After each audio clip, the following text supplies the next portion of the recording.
자, 오늘 본래 89페이지 볼 차례인데 중개계약은 나중에 중개실무 쪽에서 하기로 하고 98페이지 부동산 거래정보망 먼저 보겠습니다. 자, 부동산 거래정보망 한마디로 전국적인 망을 가진 인터넷망이다, 그죠? 부동산 거래정보망을 설치 운영하는 자를 거래정보사업자 이럽니다. 처음에 봐야 되는 게 전국적인 망을 가진 인터넷망이다. 대상이 전국이면은 국토교통부 장관 소관이죠. 자, 부동산 거래 정보망과 관련된 것 행걸 조금 보면은 기본적으로 우리 중개 이루어질 때 매도 의뢰인 또는 매수 의뢰인 둘 다에게 의뢰를 받는 게 원칙입니다. 그런데 부동산 거래 정보망을 통해서 거래가 이루어지면은 기업공개사는 한 명에게만 의뢰를 받죠. 그래서 판례에서 쌍방 당사자로부터 의뢰받은 경우뿐만 아니고 일방 당사자의 의뢰에서 매매, 교환, 임대차, 그 밖의 권리의 득실 변경을 알선하는 것도 중개에 해당될 수 있다. 이런 판례도 있고, 또 부동산 거래 정보망을 통해서 거래가 이루어지면은 필수적으로 공동중개가 됩니다.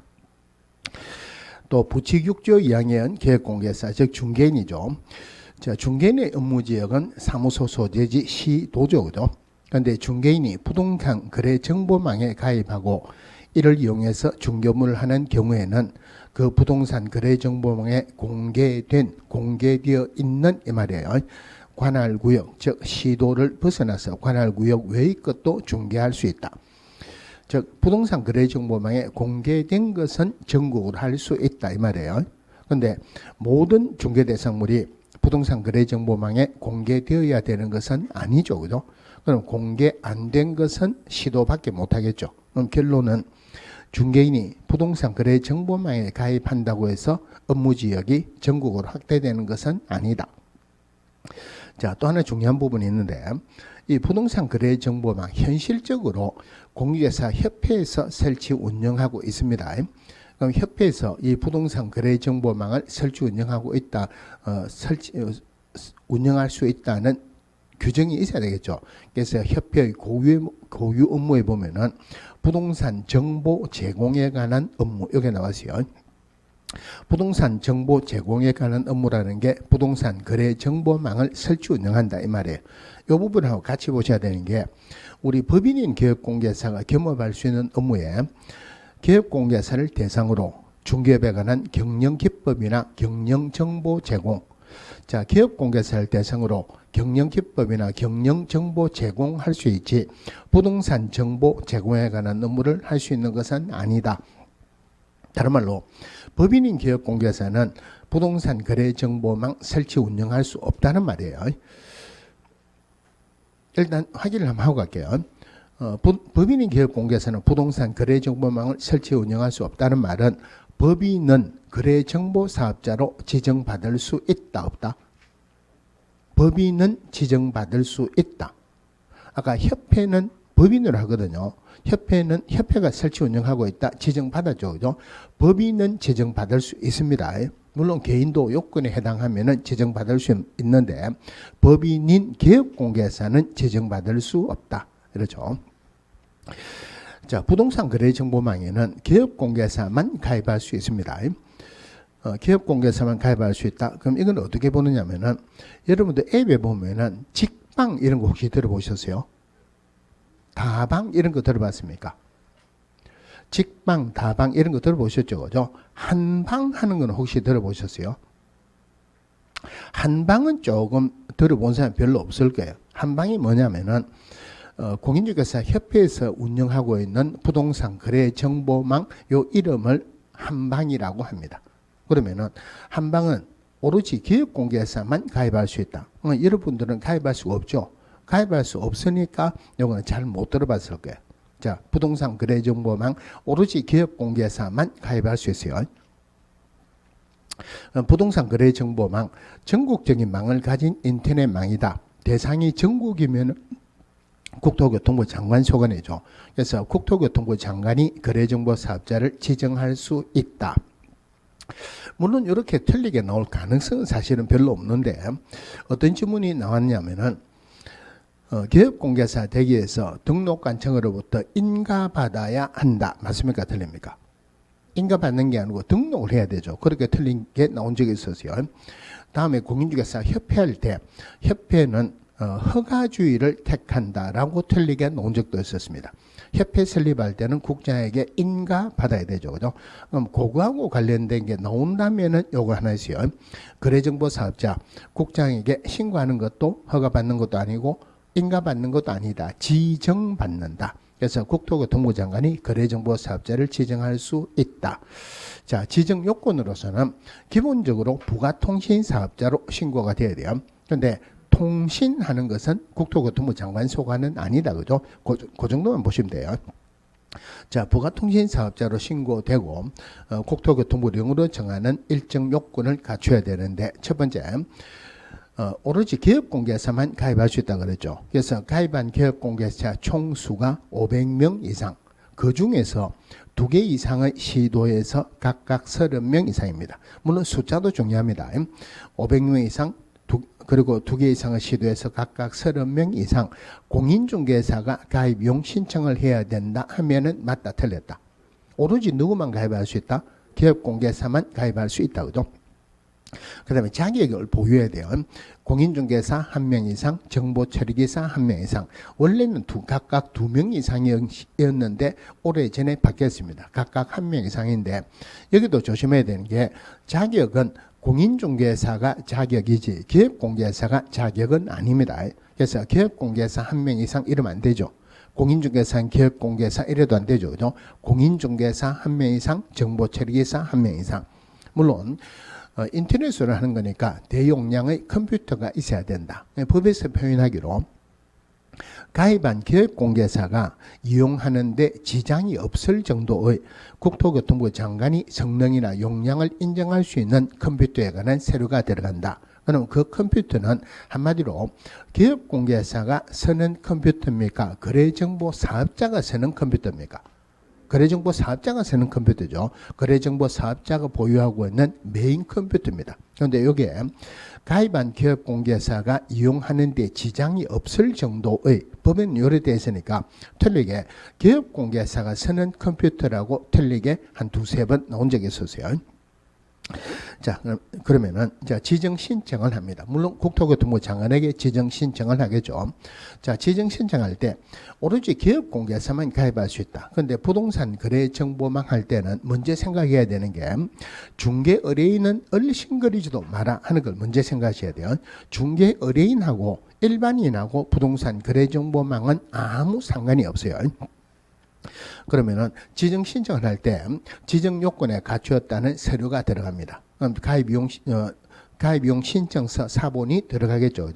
그런데 500명 이상 기업공개사에게 가입용 신청을 받아야 된다. 이거는 굉장히 어렵죠. 그죠? 그래서 거짓으로 들어갈 수도 있기 때문에 옛날에는 가입용 신청한 기업공개사 인감증명서를 첨부했어요. 그런데 인장 등록할 때 나왔는데 공인중개사법이나 부동산거래 신고와 그런 법률에서는 개인인 경우는 어떤 경우에도 인감증명서 안 들어갑니다. 개인인 경우는 인감증명서 안 들어가니까 기업공개사 건은 내가 기업공개사다 나타내기 위해서 무슨 서류가 들어가야 된다? 등록증. 물론 원본이 아니고 사본이 들어가 있죠. 그 다음에 공인중개사 정보처리기사 건은 자격증 사본이 들어갑니다. 이거 말도 안 되게 자격증 원본을 첨부해야 된다라고 틀리게 나온 적도 있었어요. 자, 그 다음에 지정 절차입니다. 자, 지정 절차. 절차라는 말이 무슨 과목에서 많이 나옵니까? 공법에서 많이 나오죠. 그죠? 절차라는 말은 순서가 중요하다 이 말이에요. 절차라는 말은 안에 숫자가 중요하다 이랬습니다. 그럼 일단 지정 신청을 국토교통부 장관에게 지정 신청을 합니다.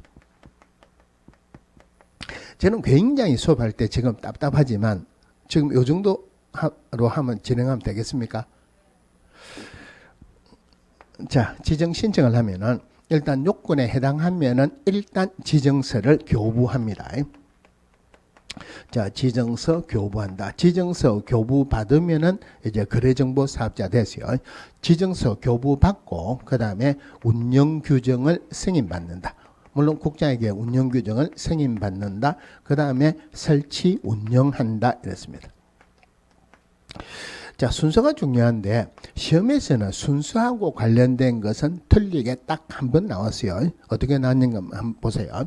거래정보사업자로 지정받기 위해서 국장에게 운영규정을 승인받아야 한다. 맞습니까? 틀립니까?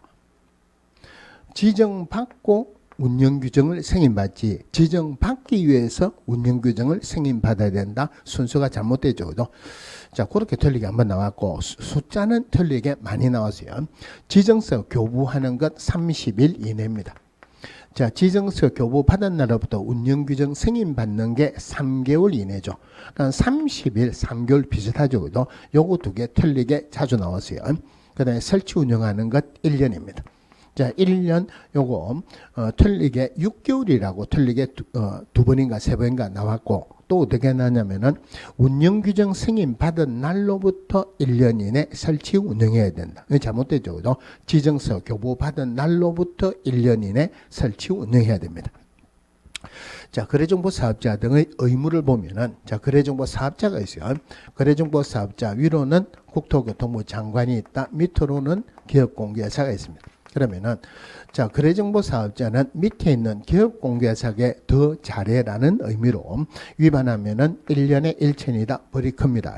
자, 국토교통부 장관하고 관련된 거 위반하면은 자, 그러면은 국토교통부 장관이 우리 법에서 할 수 있는 행정 처분은 오로지 지정 취소 말고는 없어요.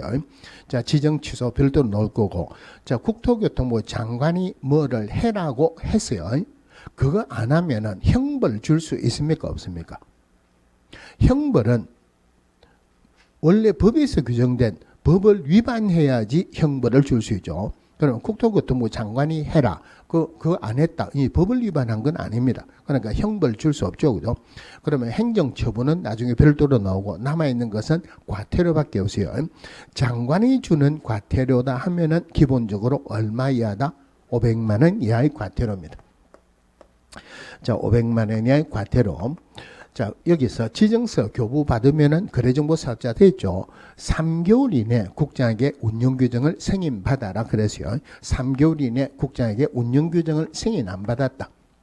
운영규정 개정할 때 미리 승인 안 받았다. 운영규정의 내용을 위반해서 운영했다. 운영규정하고 관련된 것 전부 다 500만 원 이하의 과태료입니다. 또 하나가 물론 거래정보 사업자는 국장 소관이니까 감독상 명령도 국장이 하겠죠. 그죠? 물론 여기는 시도지사도 감독상 명령은 할 수 있도록 되어 있어요. 감독상 명령 위반했다. 자, 요거 두 개가 500만 원 이하의 과태료고, 그 다음에 1년에 1천. 1년에 1천에 해당하는 것 자체가 틀리게 나오진 않습니다. 이거 틀리게 나오면 굉장히 쉬워요. 자, 거래정보사업자는 기업공개사로부터 의뢰받은 정보에 한하여 이를 공개하여야 한다. 물론 사실과 다르게 공개해서는 안 된다. 사실과 다르게 공개해서는 안 된다. 어떤 방법으로든 기업공개사에 따라 차별적으로 공개해서는 안 된다. 이거는 당연한 이야기죠. 그죠?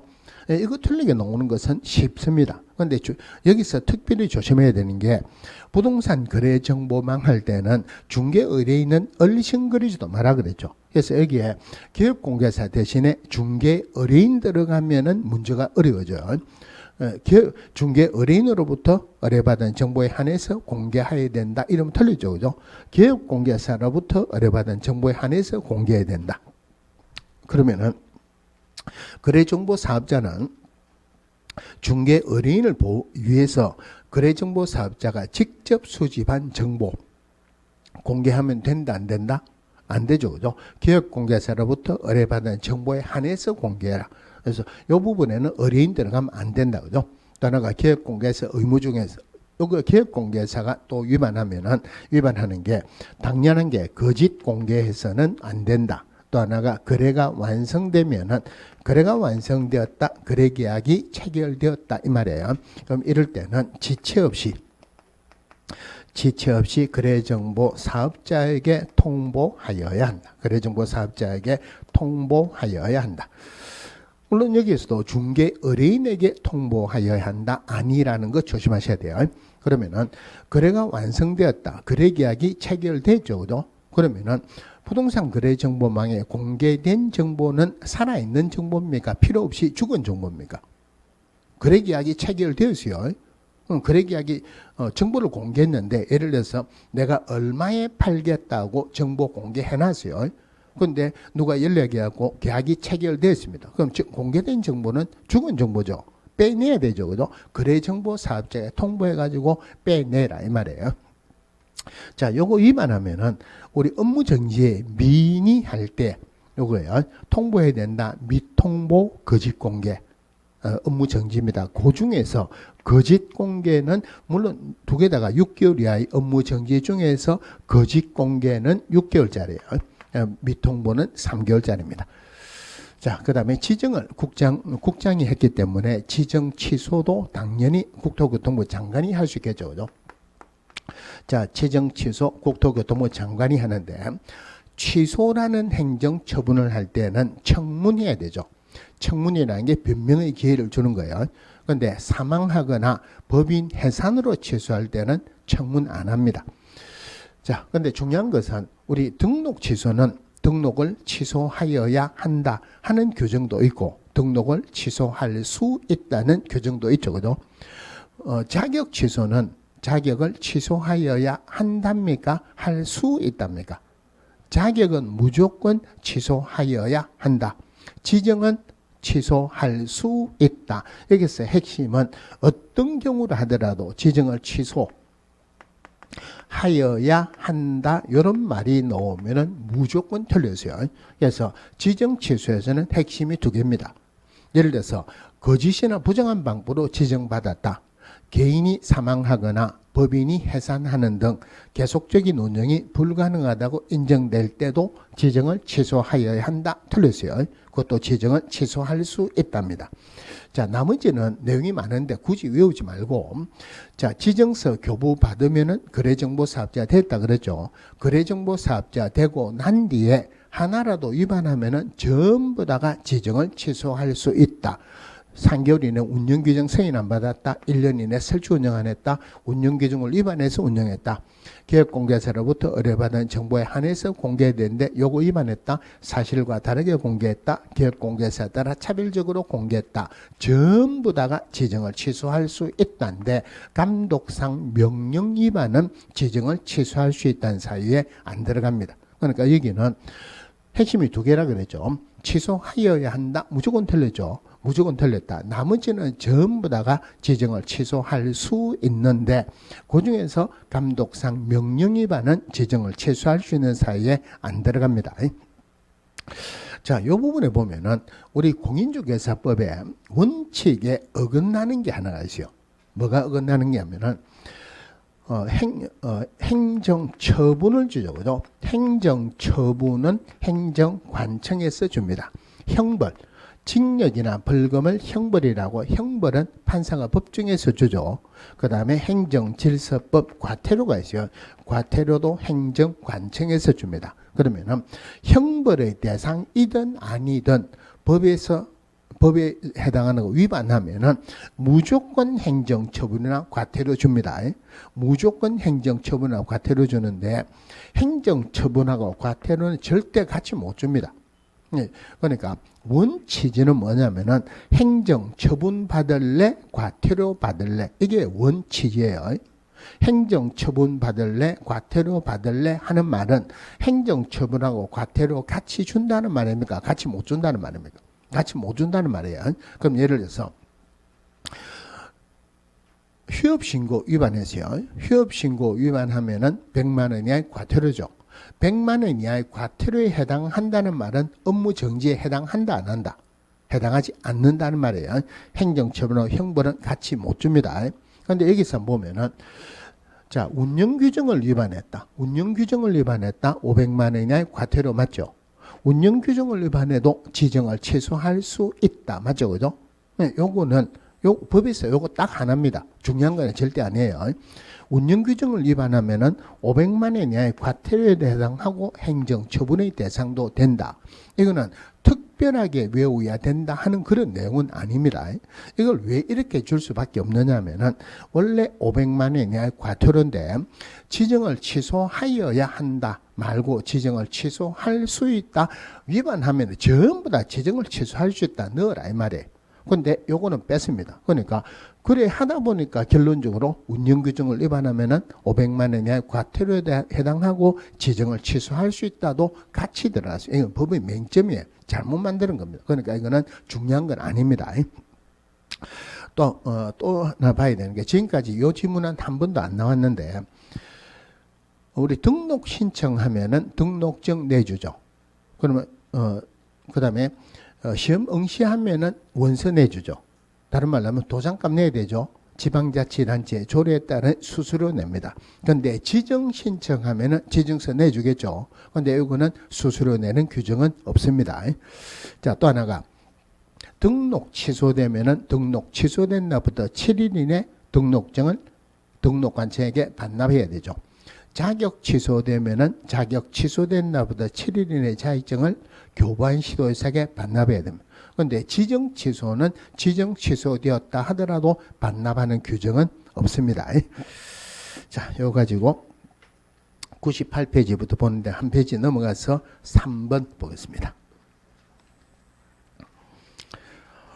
공인중개사 법령상 거래정보사업자 지정과 관련된 설명으로 옳은 것은 자, 법인인 기업공개사도 거래정보사업자로 지정받을 수 있다. 자, 법인인 기업공개사는 법 14조에서 규정된 업무만 할 수 있죠. 그럼 여기에는 부동산 거래정보망을 설치 운영한다는 말은 없죠. 또 더 어렵게 보면은 부동산 정보 제공에 관한 업무 안 들어갑니다. 그죠? 그러니까 법인인 기업공개사는 지정받을 수 없습니다. 이번엔 거래정보사업자로 지정받고자 하는 자는 정보처리 기능사 1명 이상과 공인중개사 1명 이상을 확보해야 된다. 이게 굉장히 오래전에 요 질문이 나왔는데 기능사가 아니고 기사죠. 자, 그 다음에 3번 외국인은 거래정보사업자로 지정받을 수 없다. 우리 법에서 외국인은 지정받을 수 없다는 규정이 있습니까? 없습니까? 없죠. 그죠? 법에 규정이 없다는 말은 제한을 한다 안 한다? 안 한다. 요건에 맞으면은 누구든지 거래정보사업자로 지정받을 수 있습니다. 4번에 전기통신사업법에 의한 부가통신사업자여야 거래정보사업자로 지정받을 수 있다. 요거는 맞네요. 5번에 부동산 거래정보망을 이용하는 기업공개사는 국토교통부 장관이 정하는 용량 및 성능을 갖춘 컴퓨터 설비를 확보해야 된다. 이 컴퓨터 설비는 거래정보사업자가 확보해야 됩니까? 가입한 기업공개사가 확보해야 됩니까? 그러니까 지정받을 때 가입한 기업공개사가 이용하는 데 지장이 없을 정도의 국토교통부 장관이 정하는 용량이나 성능을 갖춘 컴퓨터에 관한 서류가 들어간다. 거래정보 사업자가 이런 컴퓨터를 갖춰야 되지 기업공개사가 컴퓨터를 갖춰야 된다. 이런 규정은 없죠. 그죠? 자, 오른쪽에 6번 보겠습니다.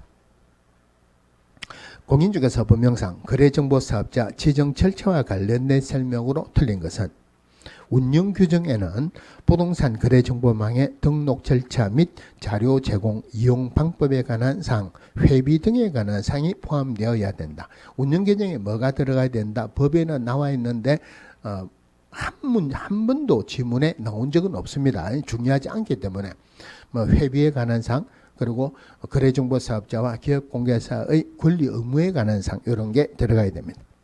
이번에 거래정보사업자로 지정 신청을 받는 국장은 14일 이내 이를 검토해서 지정 기준에 적합하다고 인정되는 경우에는 지정대장에 기재 후 거래정보사업자 지정서를 교부해야 된다. 지정서 교부는 며칠 이내 합니까? 30일 이내 하죠. 그런데 공인중개사법 수업하면서 14일이라는 숫자가 한번 나오던가요? 14일이라는 숫자가 딱 한 번 나옵니다. 어디서 나오냐면은 자, 우리 공인중개사법에서 공무원이 하는 게 며칠입니까? 7일이죠. 그죠? 이제 우리가 등록 신청할 때 등록 신청하면은 종별에 따라서 구분해서 등록하고 등록 신청일로부터 7일 이내 통지해라. 이래 됐어요. 그런데 매수인정 대리에 관한 대부분 규칙에서는 등록관청, 즉 시군구청장에게 하는 게 아니고 지방법원의 장에게 하죠. 그럼 우리나라에서 시군구청장이 지방법원의 장보다 훨씬 숫자가 많죠. 지방법원의 장의 숫자가 작죠, 그죠? 다르게 표현하면은 한 명의 등록관청, 한 명의 지방법원의 장이 해야 되는 업무는 누가 훨씬 많습니까? 숫자가 작은 지방법원의 장이 해야 되는 업무가 훨씬 많죠. 그래서 우리 법에서는 등록은 7일 이내죠. 매수인정 대리에서는 2배로 떼가지고 14일. 저하고 공부하는 데서 14일은 여기에 딱 한 번 나옵니다. 지정서 교부하는 것은 3개월입니까? 30일입니까? 30일 이내죠. 3번에 거래정보사업자로 지정을 받은 날로부터 3개월 이내에 운영규정을 정해서 국장의 승인을 얻어야 되고 변경하고자 하는 때도 미리 승인을 받아야 된다. 여기서 30일, 3개월 갔다 왔다 안 하도록 조심하시고 4번에 거래정보사업자는 지정을 받은 날로부터 1년 이내 부동산 거래정보망을 설치 운영해야 된다. 1년이죠. 지정받은 날로부터 1년이지 운영규정을 승인받은 날로부터 1년 아니다 하는 것도 조심하시고 5번 거래정보사업자로 지정받은 법인이 해산하여 부동산 거래정보망의 계속적인 운영이 불가능한 경우 국토교통부 장관은 청문을 거치지 않고 사업자 지정을 취소할 수 있다. 원래 취소하려면 청문해야 되는데 사망하거나 법인 해산으로 취소할 때는 청문 안 한다 그랬죠. 또 법인 해산으로 취소한다 하더라도 취소하여야 한다가 아니고 취소할 수 있답니다. 자, 넘어가서 7번에 공인중개사 법령상 거래정보사업자와 관련된 설명 중 옳은 것은 기업공개서는 부동산 거래정보망을 통해 거래하는 경우 거래가 완성된 때는 7일 이내 해당 거래정보사업자에게 통보해야 된다. 요거는 지체 없이 통보한다 이러죠. 이번에 거래정보사업자 지정대장은 전자적 처리가 불가능한 특별한 사유가 없으면 전자적 처리가 가능한 방법으로 작성 관리해야 된다. 요거는 맞아요. 똑같은 질문이 3번 나왔어요. 자격증, 등록증, 교부대장, 그 다음에 자격증 교부대장, 지정서 지정대장입니다. 교부대장이 아니고 요거 똑같은 말이 있는데 틀리게 나올 건 없어요. 3번에 거래정보사업자는 중개 의뢰인으로부터 중개대상으로의 정보 공개를 의뢰받아 공개할 수 있다. 안 되죠, 그죠? 누구로부터? 기업공개사로부터 의뢰받은 정보에 한해서 이를 공개하여야 한답니다. 4번에 국장은 거래정보사업자가 기업공개사로부터 의뢰받지 아니한 중개대상물에 관한 정보를 공개했을 경우 반드시 지정을 취소하여야 한다. 어떤 경우라 하더라도 지정을 취소하여야 한다. 틀리죠, 그죠? 왜냐하면 지금은 거래정보사업자로 지정받아서 실제로 운영하는 곳이 공인중개사 협회 한 군데밖에 없습니다. 그런데 한 군데밖에 없는데 지정을 취소하여야 한다. 지정 취소되면은 아무것도 안 남아있죠. 겁이 나서 지정을 취소해야 된다. 규정을 둘 수가 없다는 말이에요. 어떤 경우라 하더라도 지정을 취소할 수 있답니다. 5번에 거래정보사업자로 지정받은 자는 운영규정 제정 승인을 받은 날로부터 1년 이내 부동산 거래정보망을 설치 운영해야 된다. 설치 운영하는 것 1년 맞죠? 하지만 운영규정을 승인받은 날로부터 1년이 아니고 거래정보사업자 지정서 교부받은 날로부터 1년입니다. 밑에 8번에 공인중개사 법령상 부동산 거래정보망의 지정 및 이용에 관한 설명으로 옳은 것은 국토교통부 장관은 부동산 거래정보망을 설치 운영할 자, 즉 거래정보사업자를 지정할 수 있다. 국장이 하는 거 맞고 거래정보사업자로 지정을 받으려면 회원인 기업공개사를 600명 이상 확보해야 된다. 600명이 아니고 500명 이상이죠.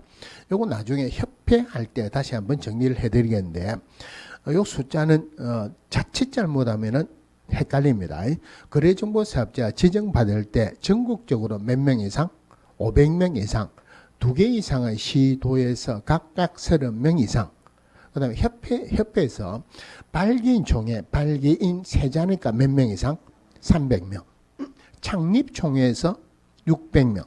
600명 중에서 서울에서 100명. 2개 이상을 시도해서 몇 명? 각각 20명 이러면 안 되죠. 그때는 2개 이상의 시도가 아니고 서울에서 100명하고 나머지 광역시하고 도에서 각각 20명. 그러니까 거래정보사업자로 지정받을 때 요건하고 협회 설립하는 그 숫자하고 통째로 바뀌거나 중간에 바뀌면 문제가 어렵습니다. 꼭 구분하셔야 돼요. 3번에 거래정보사업자는 지정받은 날로부터 30일 이내 부동산 거래정보망의 운영규정을 정해서 지정권자의 승인을 받아야 된다. 요 30일 이내는 좀 헷갈립니다. 그죠? 지정서 교부해 주는 게 30일, 운영규정 승인 받는 것은 3개월. 그러면은 순서대로 내려가면 되죠. 맨 처음에 지정서 교부받고 운영규정 승인받고 설치 운영한다. 30일, 3개월, 1년. 그 순서대로 내려가면 돼요. 4번에 거래정보사업자가 정당한 사유 없이 지정받은 날로부터 3개월 이내 부동산 거래정보망을 설치 운영하지 않는 경우 지정권자는 그 지정을 취소할 수 있다. 설치 운영하는 것 몇 개월입니까? 1년이죠. 3개월이 아니고. 이것도 지정을 취소할 수 있다는 것은 맞아요. 부동산 거래정보망에 중개대상물에 관한 거래의 중요 정보를 거짓으로 공개한 계획공개사는 500만 원의 과태료를 부과한다. 이거는 계획공개사 위반하면은 1년에 1천이죠. 그죠? 요거는 과태료가 아니고. 그러면은 계획공개사 주는 과태료는 원칙은 100만 원 이하의 과태료입니다. 그런데 예외적으로 500만 원 이하의 과태료 주는 게 3개가 있는데 예외다 하는 말은 중요한 부분이에요. 첫 번째가 연수교육 안 받았다. 500만 원의 과태료죠. 그 연수교육에 관한 500만 원의 과태료는 누가 부과한다? 시도의사가 부과합니다. 그 다음에 성실 정확하게 확인 설명하지 않거나 설명의 근거 자료를 제시하지 않았다. 500만 원의 과태료죠. 물론 등록관청이 부과합니다. 그 다음에 부당한 표시 광고했다. 한마디로 미끼 광고, 과장 광고, 피해를 줄 우려가 있는 광고, 계획공개사 위반했으니까 등록과청이 부과하는데 요거 500만 원 이하의 과태료. 그래서 계획공개사 주는 500만 원 이하의 과태료는 3개 다가 다 중요합니다.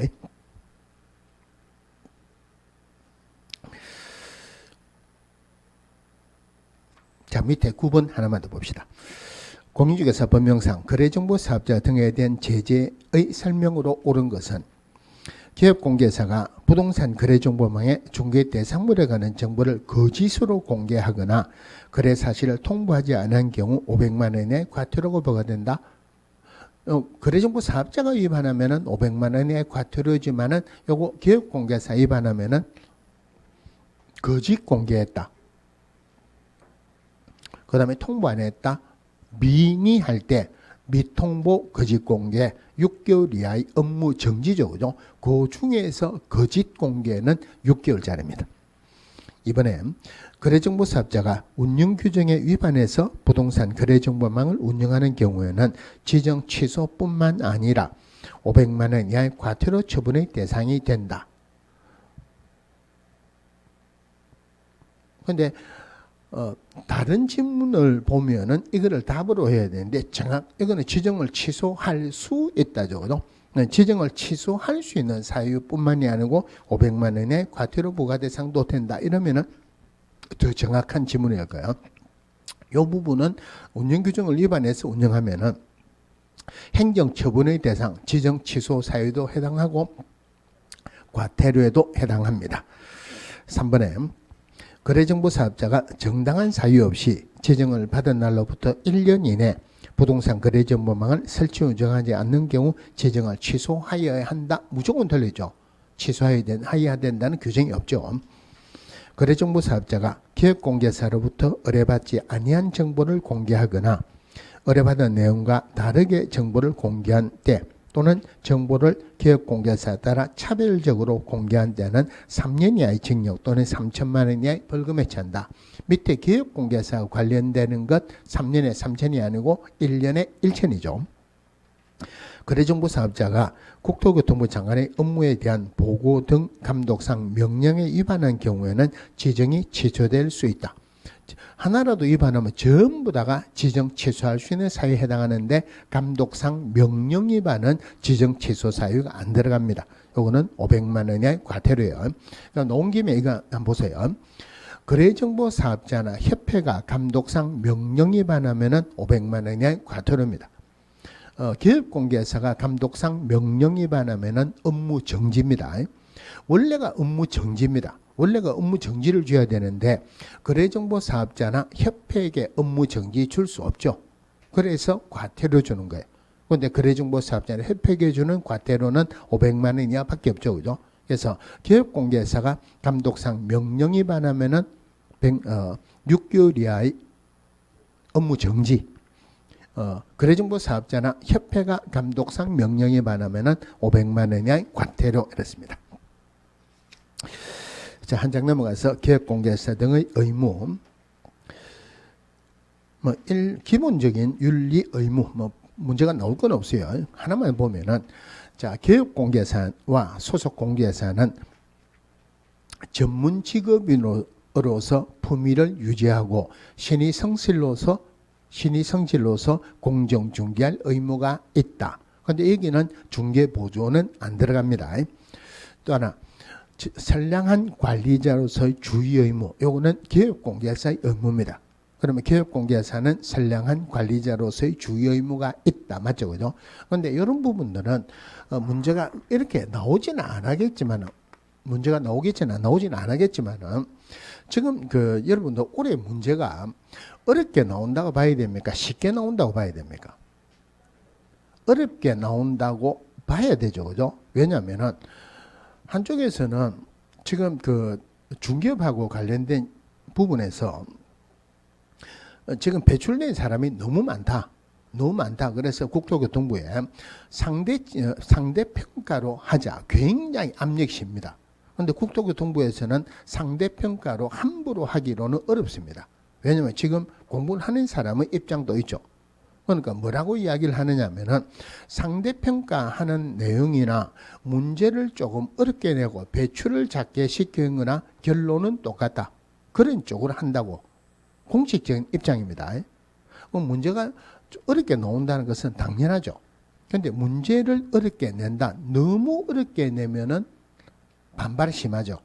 그러면은 어렵게 내든 쉽게 내든 배출을 작게 시키는 게 목적이죠. 그죠? 그러면은 우리 여러분들 문제 풀 때 제일 골치 아픈 게 박스 문제가 제일 골치 아프죠. 40문제 중에서 작년에 박스 문제가 11문제가 나왔어요. 틀린 것을 찾아라 하는 것보다 옳은 것을 찾아라 굉장히 많이 나왔어요. 일반적으로 20%, 60%, 20% 상중하 이래야 되는데 작년에는 하되는 부분이 중하고 상이 굉장히 많이 나왔습니다. 가면 갈수록 문제를 어렵게 낸다는 걸 생각을 해야 되니까 문제를 조금 어려운 것까지 공부를 하셔야 되겠죠.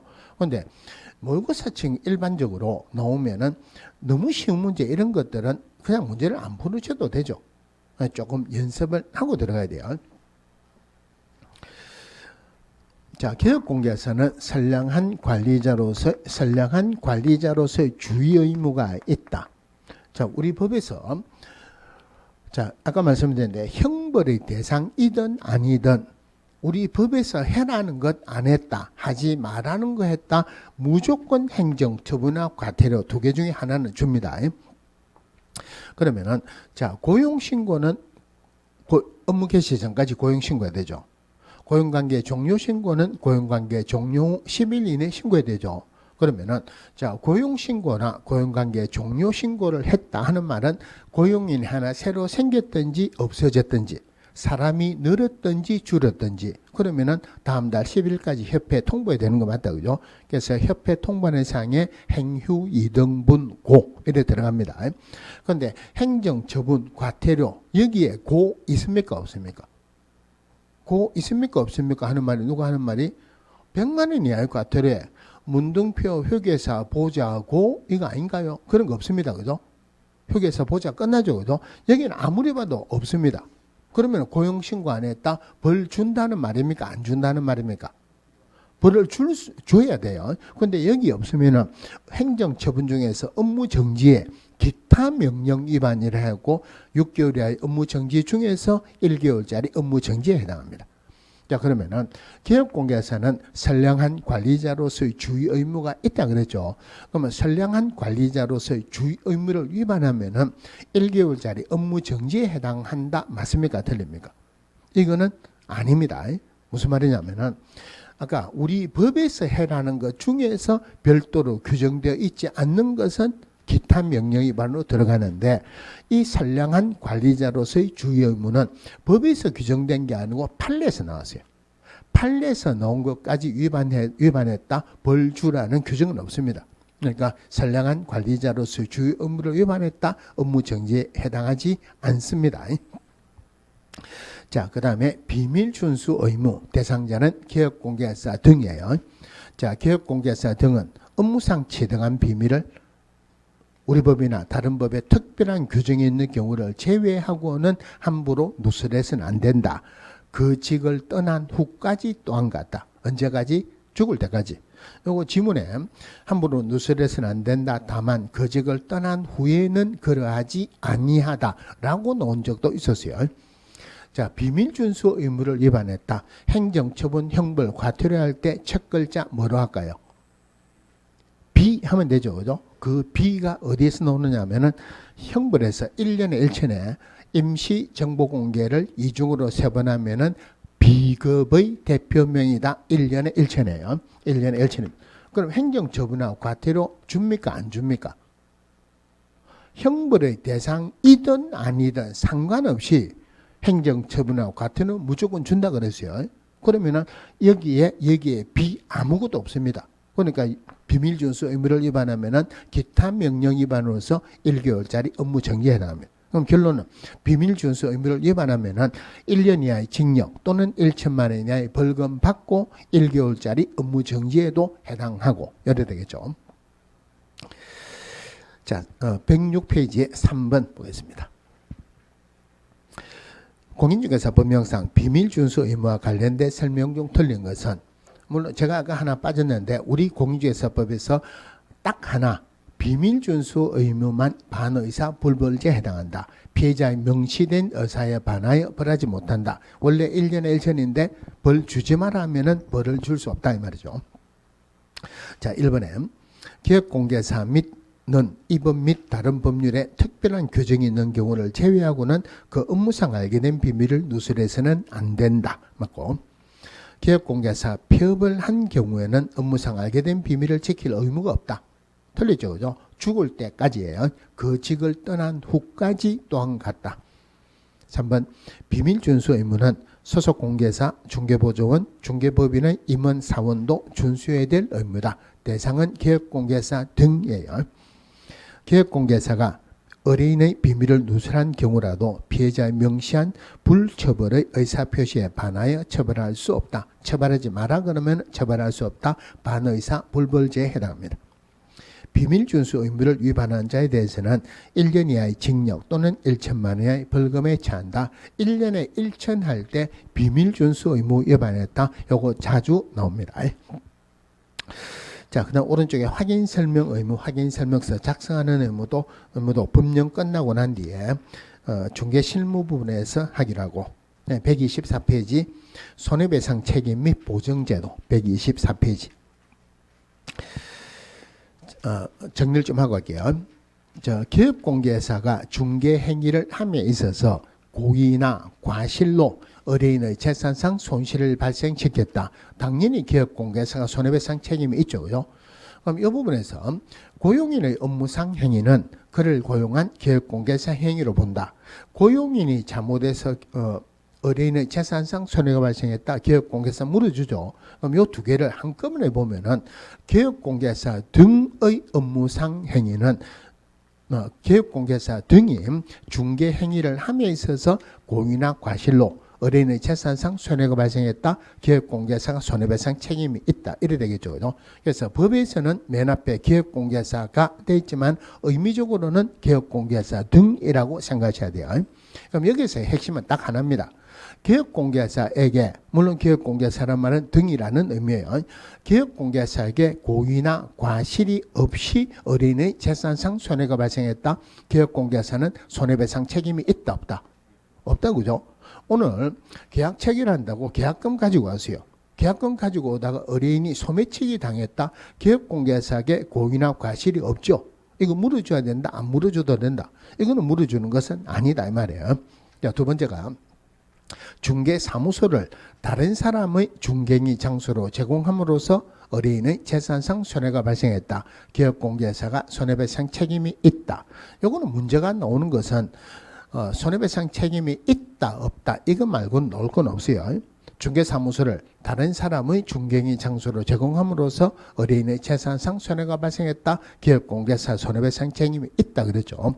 자, 이 손해배상 책임을 담보하기 위해서 보증 설정하는데 보증 설정하는 것은 어떤 문제가 나온다 하더라도 제일 중요한 것은 보증 설정하는 시기입니다. 자, 등록 신청을 합니다. 등록 신청을 할 때 서류가 들어갈 때 사실사자 서류가 들어가죠. 물론 자격증 들어가는 건 아니다. 그죠? 그러면 등록 신청하면은 종별에 따라 구분해서 등록하고 등록 신청일로부터 7일 이내 등록증 교부입니까? 통지입니까? 통지죠. 그죠? 그 다음에 등록증 교부받고 업무 개시합니다. 자, 법에서 보증 설정 서류가 들어가야 되죠. 어차피 들어가야 될 서류니까 한꺼번에 같이 들어가는 게 원칙이죠. 그래서 입법 예고를 할 때는 등록 신청할 때 보증 설정 서류가 들어가라고 입법 예고를 해놨어요. 그런데 법을 만들다 보니까 등록 신청할 때 보증 설정 서류가 들어갈 수가 없습니다. 등록 번호가 없으면 보증 설정이 안 돼요. 그래서 법을 만들 때는 등록 신청할 때 보증 설정 서류가 들어가는 게 아니고 업무 개시 전까지 보증 설정해라 이래 되죠. 절대 등록 신청할 때 보증 설정 서류가 들어가는 것 아니죠. 이거를 조금 어렵게 표현하면은 보증은 등록의 요건이다 아니다.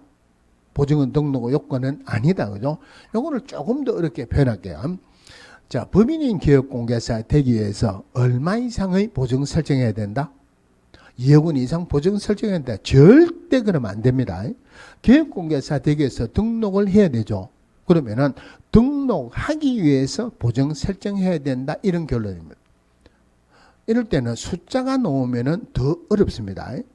등록하기 위해서 보증 설정하는 거 아니죠. 법인인 기업공개사는 업무 개시 전까지 2억 원 이상의 보증을 설정해야 되지 법인인 기업공개사 되기 위해서 2억 원 이상의 보증을 설정해야 된다? 절대 아니죠. 똑같은 말이에요. 똑같은 말인데 난이도가 다르죠. 그죠? 자, 등록 신청할 때 보증 설정 서류가 안 들어간다. 그죠? 업무 개시 전까지 합니다. 그런데 이 부분은 문제가 등록 신청하는 것보다는 분사무소 설치하는 게 문제가 더 많이 나옵니다. 자, 분사무소는 등록을 안 했죠. 설치 신고한다. 등록 번호가 없죠. 분사무소는 주사무소 등록번호로 보증 설정합니다. 그러면은 분사무소를 설치한다는 말은 주사무소가 있고 등록했고 등록번호가 있죠. 보증 설정할 수 있죠. 그러면은 분사무소 설치 신고할 때는 보증 설정 서류가 같이 들어가는 게 원칙이다. 보증 설정 서류만 따로 빼가지고 나중에 업무 개시 전까지 나중에 따로 내는 게 원칙이다. 한꺼번에 같이 들어가는 게 원칙이죠. 그래서 분사무소는 절대 업무 개시 전까지 하는 것 아니다. 보증은 하나가 더 중요한 게 또 있어요. 매수인정 대리 등록할 때도 보증은 굉장히 중요합니다. 매수인정 대리에 관한 대부분 규칙은 우리 공인중개사법에 입법 예고를 한 걸 가지고 그대로 뺏겼다 그랬어요. 입법 예고할 때는 등록 신청할 때 보증 설정 서류가 들어가라고 했죠. 매수인정 대리 등록할 때도 이거를 그대로 뺏겼으니까 매수인정 대리 등록할 때는 보증 설정 서류가 들어갑니다. 세 개가 다 중요합니다.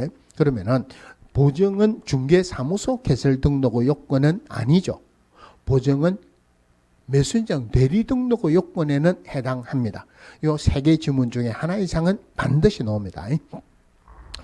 자, 업무 개시 전까지 보증 설정해라고 했는데 등록관청은 등록증 교부해 주기 전에 보증 설정한 것을 확인하고 지체 없이 등록증을 교부하여야 한다.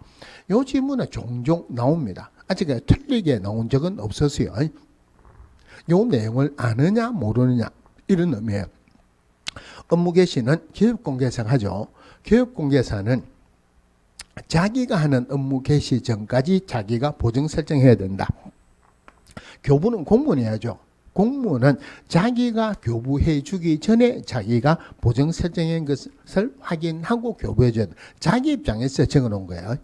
그러니까 사실은 교부하고 업무 개시는 같은 식입니다. 그래도 기업공개에서는 등록증 교부받기 전에 보증 설정해야 된다. 이러면 안 돼요.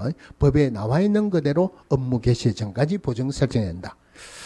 자, 보증 설정할 때 보증 설정하는 방법이 3개가 있죠. 보증보험에 가입하거나 공제에 가입하거나 공탁하여야 한다. 그렇죠, 그죠? 자, 지금까지 한 거고 질문 한번 해볼게요. 법인인 기업공개사는 업무 개시 전까지 2억 원 이상의 보증보험에 가입하여야 한다. 틀리죠, 그죠? 그런데 이게 방금 했으니까 안 헷갈리는데 이게 이렇게 나오면 많이 헷갈립니다. 왜냐하면 보증보험이나 공제나 공탁 중에서 보증보험이 우리 기에 가장 익었기 때문에 보증 설정해야 된다 대신에 보증보험에 가입해야 된다. 틀리죠, 그죠? 보증 설정하는 방법은 보증보험이나 공제나 공탁 3개가 꼭 다 나와야 돼요. 자, 보증 설정하는 금액 자주 나옵니다. 법인인 기업공개사는 2억 원 이상이죠. 분사무소는 분사무소당 1억 원 이상. 그러면은 법인이 분사무소가 3개 있으면은 그 법인은 전체 얼마 이상 보증 설정해야 된다? 5억이죠. 주사무소 2억, 나머지 1억씩 하고 5억입니다. 그죠? 공인중개사는 기업공개사, 중개인 전부 다 1억 원 이상이죠. 지역농업협동조합은 보증 설정, 특수부문이에요. 보증 설정해야 된다, 안 해도 된다. 보증은 등록 후 요건은 아니다 그랬죠, 그죠? 이게 등록 후 요건이라면 보증 설정 안 해야 돼요. 보증은 등록 후 요건이 아니다, 법에서 해란 대로 해야 돼요. 보증 지역농업협동조합은 보증 설정합니다, 그죠? 얼마 이상? 1,000만 원 이상입니다. 그런데 이 질문이 반드시 나왔어야 되는데 아직까지 안 나온 게 있어요. 지역농업협동조합은 농업협동조합법에 따른 지역농업협동조합이다. 우리가 말하는 특수법이네요. 그런데 우리 법인의 등록 요건에 상법상 회사이거나 또는 협동조합으로서 자본금 5천만 원 이상일 것. 물론 협동조합 가로 열고 사회적 협동조합은 제외한다 그러죠. 그건 그 협동조합은 협동조합 기본법에 따른 협동조합이에요. 협동조합 기본법에 따른 협동조합도 법인인 기업공개사입니다. 법인인 기업공개사다 하는 말은 이 협동조합은 얼마 이상 보증 설정해야 된다? 2억 원이에요. 지역농업협동조합은 얼마 이상? 1,000만 원 이상. 그냥 협동조합은 2억 원이에요. 자, 보증 설정해가지고 기업공개사가 등록관청에 직접 신고를 하는 게 원칙입니다. 신고하는 게 정서사본을 제출하면 돼요. 대신에 보증기관에서 등록관청에 직접 통보를 했다면 기업공개사는 별도로 신고하지 않아도 된다.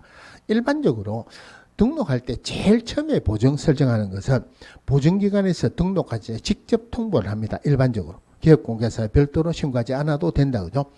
자, 보증할 때 넣으면은 많이 헷갈리는 부분이 있어요. 일단 하나만 해볼 테니까 맞는가 보세요. 보증을 설정한 기업공개사가 보증을 변경하려는 경우 이럴 때는 보증기간 만료일까지 다시 보증을 설정해야 된다. 맞다 틀렸다? 방금 한 거하고 다른 거 한번 해볼게요. 보증보험이나 공제에 가입한 기업공개사로서 보증기간이 만료가 되었을 때 이럴 때는 이미 설정한 보증의 효력이 있는 기간 중에 다시 보증을 설정해야 된다. 이거 맞습니까? 틀립니까? 두 개 다가 틀렸어요. 그러니까 요 지문은 만료가 나오고 안 나오고 요거 가지고만 판단하세요.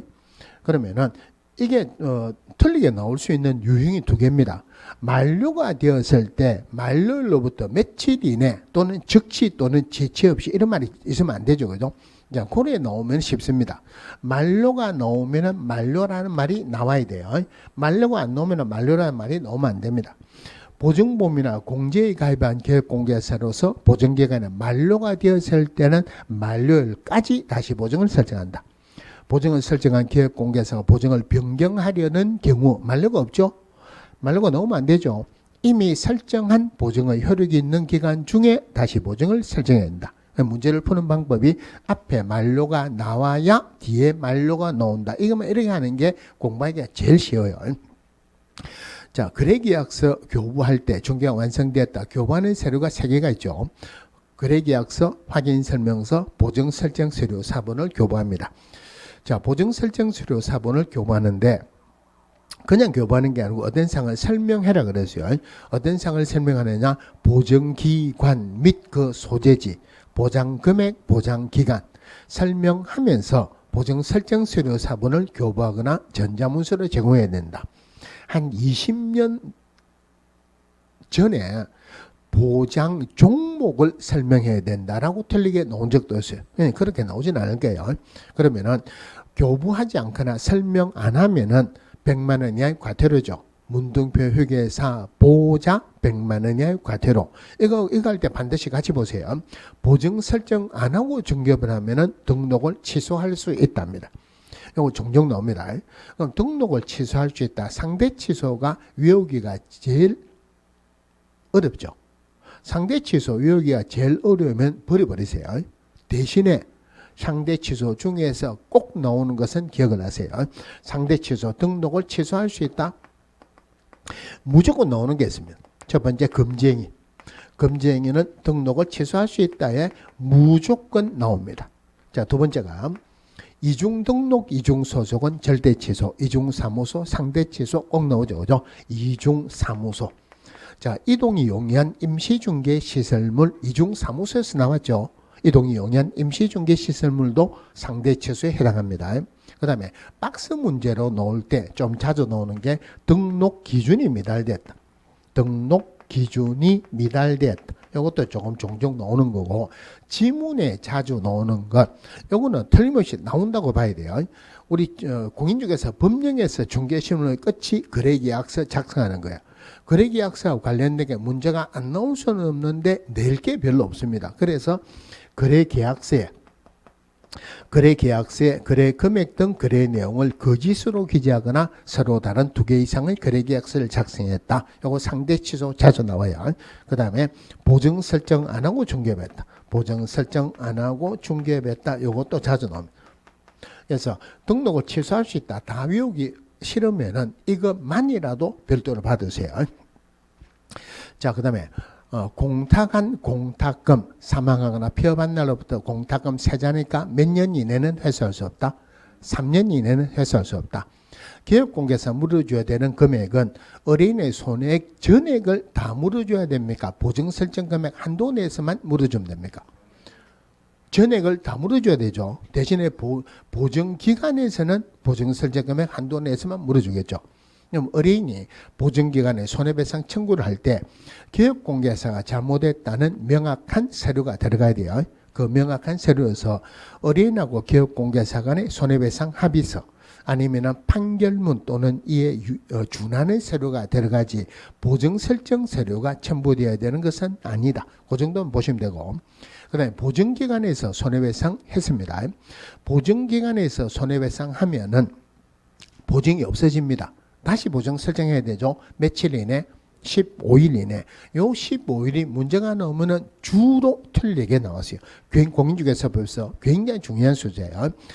보증보험이나 공제에 가입한 기업공개사로서 보증기관에서 손해배상하면은 15일 이내 다시 보증을 설정해야 되고, 공탁한 자는 마찬가지로 15일 이내 부족분, 모자라는 것만큼을 보존해야 된다. 15일이라는 숫자 굉장히 중요하고, 물론 보증보험이나 공제에 가입한 자는 15일 이내 부족분을 보존해야 된다. 그렇게 연결하면 안 되죠.